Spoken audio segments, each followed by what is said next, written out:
Number 6, sex is not bad.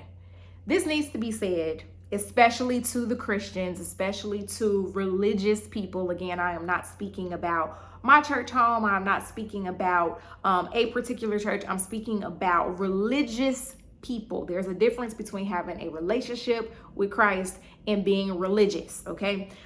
Sex is not bad. Religion, legalism all too often leaves girls in particular believing that sex is bad until marriage. And then they're like, well, go and let your freak flag fly. And we just be at the altar like, well, what does that mean? Because I've associated sex with shame for my whole life up until this point. And we have to break that habit. Saints, we got to do better, because it creates a lot of issues. It created a lot of issues in my marriage because I had to unlearn a lot of things as a new bride. To add insult to injury, I had been previously assaulted by an ex-boyfriend. And so I was not only unpacking the trauma of assault, but I was also unpacking and trying to unlearn all of the things that I learned from a legalistic environment and a religious environment, that as a woman, I should feel ashamed for thinking about sex before I got married. So needless to say, sex was a very sensitive topic in my marriage. Unfortunately, I did not have a partner that was patient and gentle enough to help me walk through the process of discovering how beautiful the gift of sex is. I was not put in a position to feel safe enough to unlearn those things and really discover and embrace the gift of sex.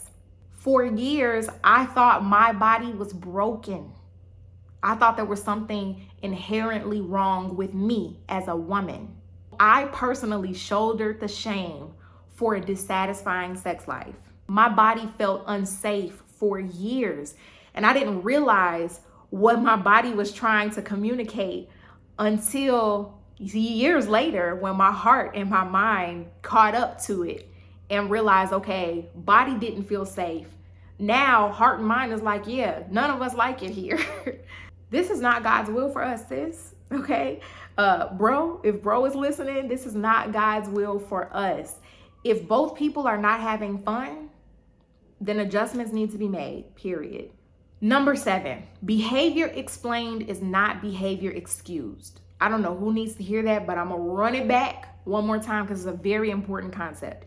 Behavior explained is not behavior excused. Just because I understand why you do something, first of all, if you keep doing it, you're not actually sorry. You keep saying, I'm sorry for the same thing over and over and over again. You're not actually sorry, and you're in a cycle, and it's a broken record, right? But also, just because I understand why you keep doing something does not excuse the fact that you shouldn't do it. Just point blank.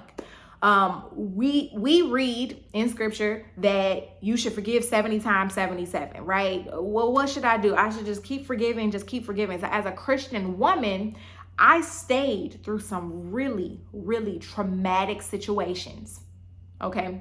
I stayed through some things that I know people would not stay through. I forgave offenses that resulted in me looking foolish and unkept.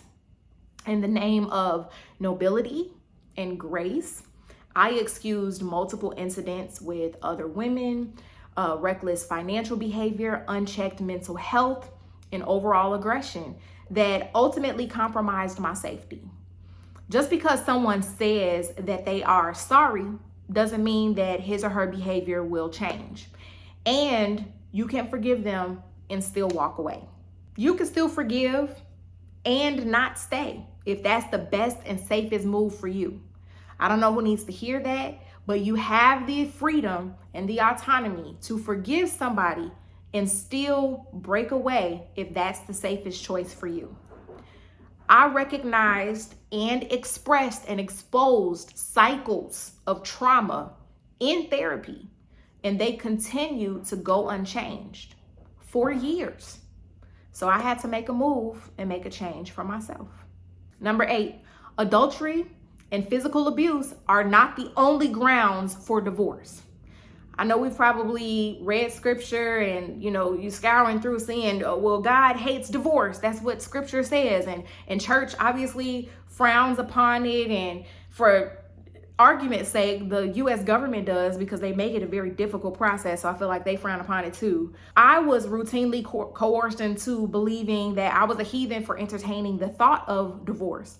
After several years of counseling, fasting, praying, retreats, reading books, speaking affirmations, I did all the things before I started considering divorce. I did all the things. Anybody who knows me, anybody who knows who I am accountable to, you can ask them and they will tell you I did all the things, okay? Before I got to a place of considering divorce, I exhausted every option made available to me. I did all of those things in efforts to restore what was torn down through infidelity, lies, gaslighting, and even physical aggression. Your mental and emotional safety is just as important as everything else.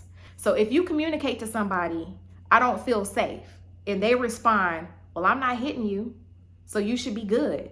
I'm not cheating on you, okay, but you don't make me feel like I have a voice. You don't make me feel like I can be myself with you.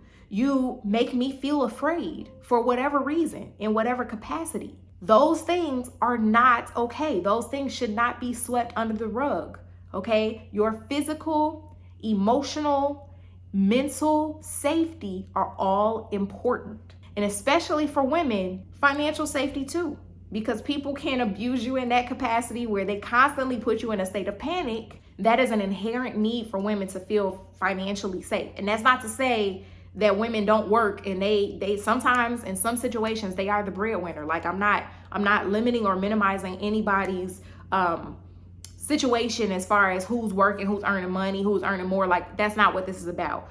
I'm strictly speaking to my experience as a woman needing to feel safe and stable, right? Abraham Maslow identified that the hierarchy of needs, safety is one of the basic needs that human beings need in general. Self-actualization is a basic need. Like, I'm getting scientific, whether you believe in scripture, whether you believe God or not, it is proven, it's scientifically proven. We have needs for safety.